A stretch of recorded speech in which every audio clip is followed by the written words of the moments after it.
ইসলামের ইতিহাসে এমন কিছু সংবেদনশীল অধ্যায় রয়েছে যা শত শত বছর ধরে মানুষের হৃদয়ে দিয়েছে ঐতিহাসিক ক্ষত, নেতৃত্বের প্রশ্ন, আদর্শের জায়গা। সবই জন্ম দিয়েছে অনেক ঐতিহাসিক ক্ষত।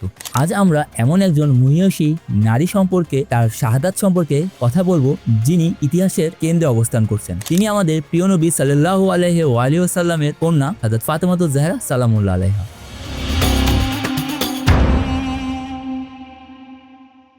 প্রিয় নবী তার কন্যা সম্পর্কে অসংখ্য হাদিস বর্ণনা করেছেন।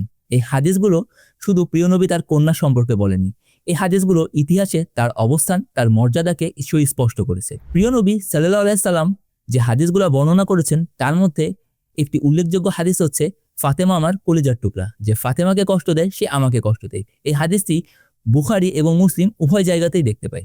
ইতিহাস সাক্ষ্য দেয়, প্রিয় নবী সাল্লাল্লাহু আলাইহি সাল্লাম যখন দূরে কোথাও যেতেন অথবা যুদ্ধে যেতেন, সর্বশেষ যে বাসা থেকে তিনি বিদায় নিতেন এবং যখন যুদ্ধে থেকে ফিরে আসতেন অথবা সফর থেকে ফিরে আসতেন, সর্বপ্রথম যার সাথে দেখা করতেন তিনি হচ্ছেন তার কন্যা হযরত ফাতেমাতুজ জাহরা সালামুল্লাহ আলাইহা। এই ঘরের দরজা ছিল এতটাই সম্মানিত যে স্বয়ং জিবরাইল আমিন এখানে আসতেন, বরং তিনি সালাম দিতেন। আফসোস, নবীর ইন্তেকালের মাত্র ৭৫ দিন অথবা ৯০ দিনের মধ্যেই এই সম্মানিত ঘরের দরজায় আগুন লাগানো হয়েছিল। এই দরজাটি ভেঙে ফেলা হয়, আর সেই ভাঙা দরজা গিয়ে পড়েছিল মা ফাতেমার শরীরের উপরে। এতে তার পাঁজরের হাড় ভেঙে যায় এবং তার গর্ভে থাকা সন্তান শাহাদাত বরণ করে। এটি হচ্ছে ইতিহাসের সবচেয়ে মর্মান্তিক অধ্যায়ের মধ্যে অন্যতম একটি অধ্যায়। মদিনায় তখন যারা উপস্থিত ছিল তারা কি জানতো না মা ফাতেমার সম্মান সম্পর্কে? তারা কি জানতো না সেই দরজার মর্যাদা যেখানে জিবরাইল সালাম দিতেন? তবে কেন নবীর ইন্তেকালের পরপরেই নেমে আসে তার প্রিয় কন্যার উপরে এত বড় একটি মুসিবত? আমাদের সমাজের মানুষের কাছে প্রশ্ন, কেন এই সংবেদনশীল ইতিহাস দেখা হয় না? কেন খোঁজা হয় না এই ইতিহাসের পিছনে কারা রয়েছে? কেন প্রিয় নবীর কন্যা এত কম বয়সে শাহাদাত বরণ করেন?